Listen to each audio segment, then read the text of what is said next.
السلام علیکم ورحمۃ اللہ وبرکاتہ نحمدہ ونصلی علی رسولہ الکریم اما بعد۔ امید کرتے ہیں آپ تمام سسٹرز ہر عافیت سے ہوں گی اور ایمان کی بہترین حالت میں ہوں گی۔ اللہ رب العزت سے دعا ہے آپ کی طرف ہر بلا شر خیر میں بدل دے، آمین۔ پیاری سسٹرز، ہم لوگ سورۃ الانعام آیہ مبارکہ 68 تک تفسیر اور آیہ مبارکہ 70 تک ٹرانسلیشن کر چکے تھے۔ آج مزید ٹرانسلیشن کا لیسن نہیں دیا جائے گا اور تفسیر کا لیسن آیہ مبارکہ 69 سے سٹارٹ کریں گے۔ رب اشرح لی صدری ویسر لی امری واحلل عقدۃ من لسانی یفقہوا قولی اللہم بارک لنا فی اوقاتنا اللہم فقہنا فی الدین اللہم انی اسألک الہدی والتقی والعفاف والغنی اللہم الہمنی رشدی واعذنی من شر نفسی۔ اعوذ باللہ من الشیطان الرجیم، بسم اللہ الرحمن الرحیم۔ اللہم اخلصنا بوجہک الکریم، آمین۔ وما علی الذین یتقون من حسابهم من شیء ولکن ذکری لعلہم یتقون۔ وذر الذین اتخذوا دینہم لعبا ولہوا وغرتہم الحیاۃ الدنیا وذکر به ان تبصر نفس بما کسبت لیس لها من دون اللہ ولی ولا شفیع وَإِن تَعْدِلْ كُلَّ عَدْلٍ لَا يُؤْخَذْ مِنْهَا أُولَئِكَ الَّذِينَ أُبْسِلُوا بِمَا كَسَبُوا لَهُمْ شَرَابٌ مِّنْ حَمِيمٍ وَعَذَابٌ أَلِيمٌ بِمَا كَانُوا يَكْفُرُونَ۔ تفسیر۔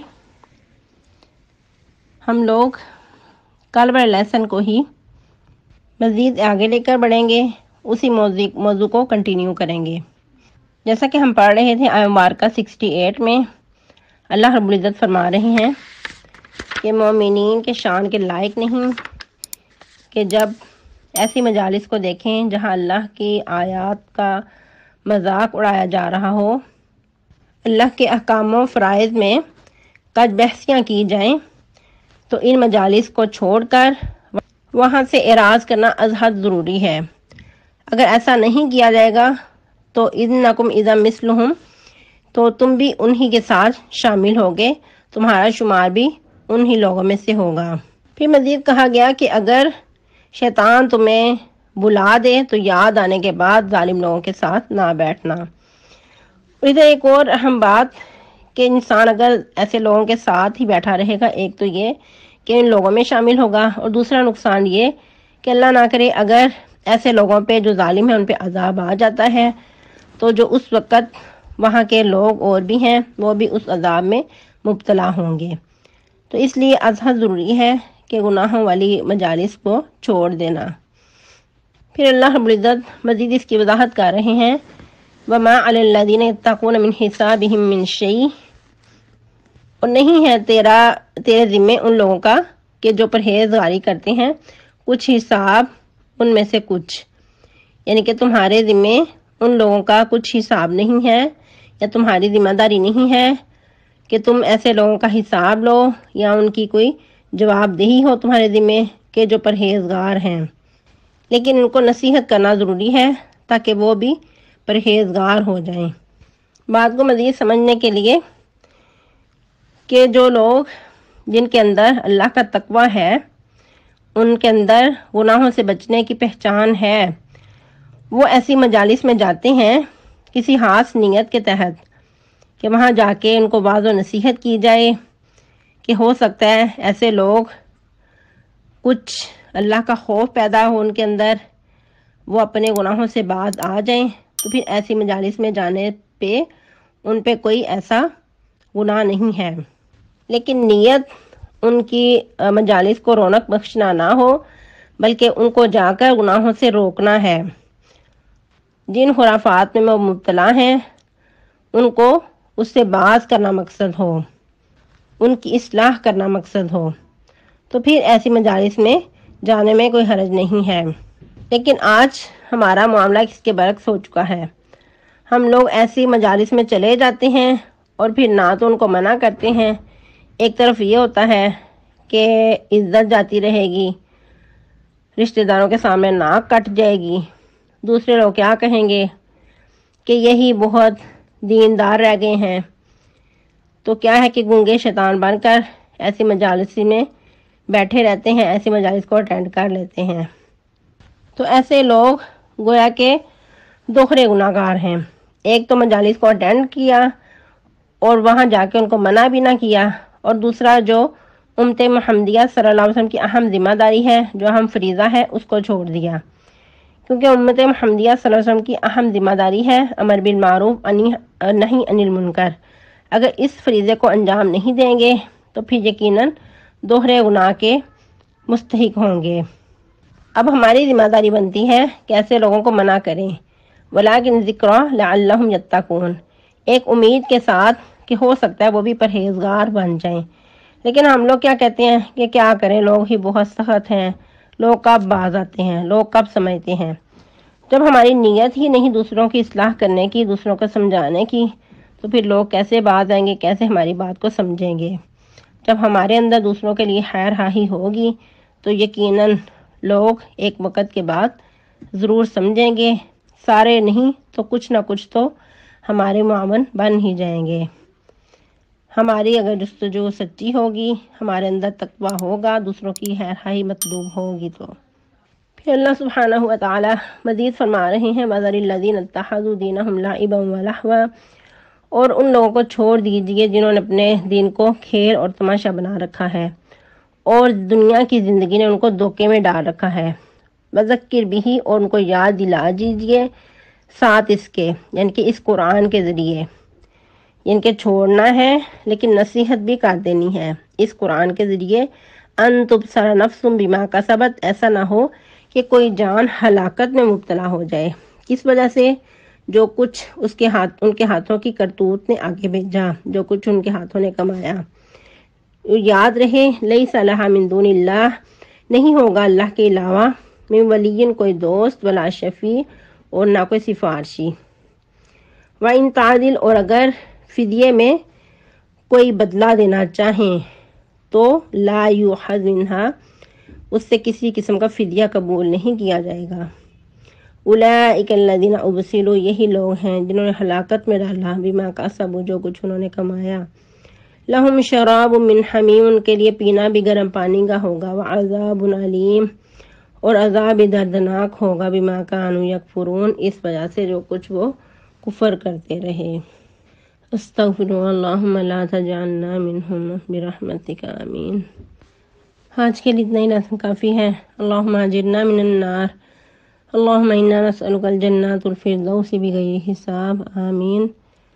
آپ لوگ مزید اپنے علم کے مطابق مزید ریسرچ کر کے اس میں تفسیر میں اور کچھ ایڈ کر سکتے ہیں.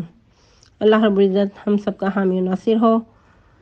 اور آپ لوگوں کا ہوم ورک ہوگا کہ اگر آپ لوگوں کے سامنے کوئی ایسی مجالس ہیں کہ جہاں اللہ تعالیٰ کے جو حکام و مسائل ہیں، فرائض ہیں، مذاق اڑایا جا رہا ہے، حدود توڑی جا رہی ہیں، تو آگے بڑھ کر ان چیزوں کو دور کرنا چاہیے، اس کا ازالہ کرنا چاہیے.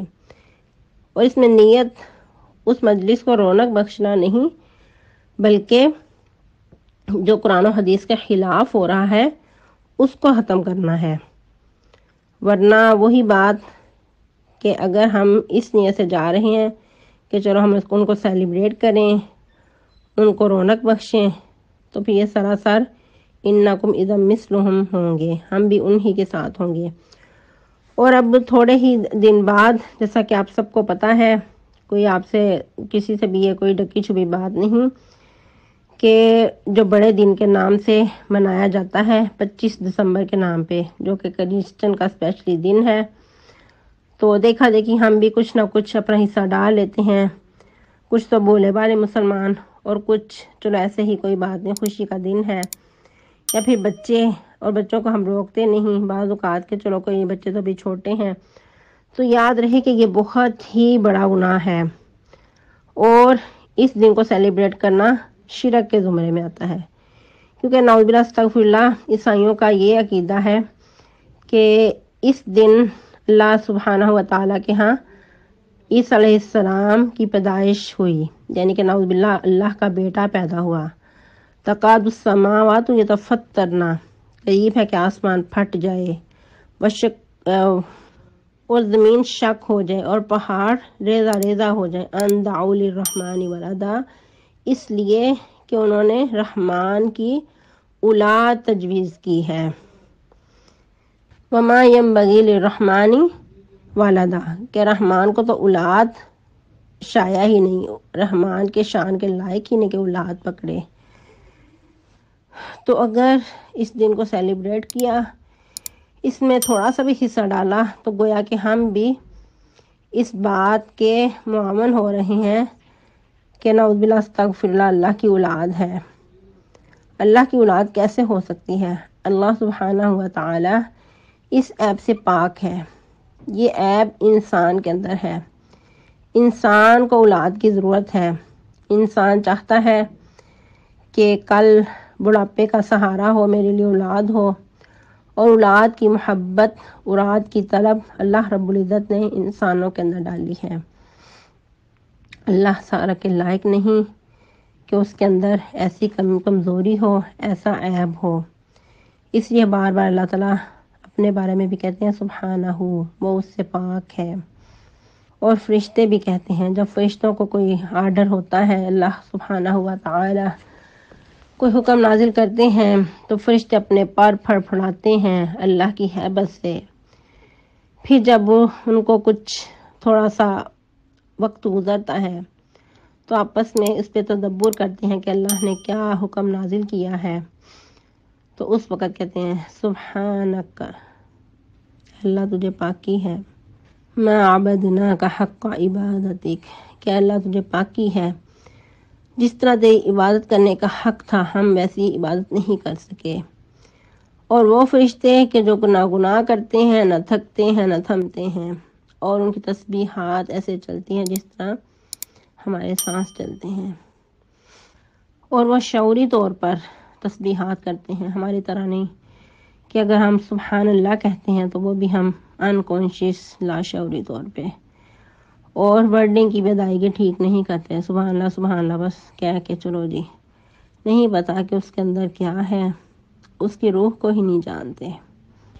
اور ہوم ورک ہوگا آپ لوگوں کا کہ سبحان اللہ کی تسبیح کرنی ہے شعوری طور پہ، اور ویسے بھی جیسے مفہوم حدیث کہ نبی صلی اللہ علیہ وسلم نے صحابہ کرام سے پوچھا کہ کیا تم میں سے کوئی عاجز ہے کہ ہر دن میں 1000 نیکیاں کرے؟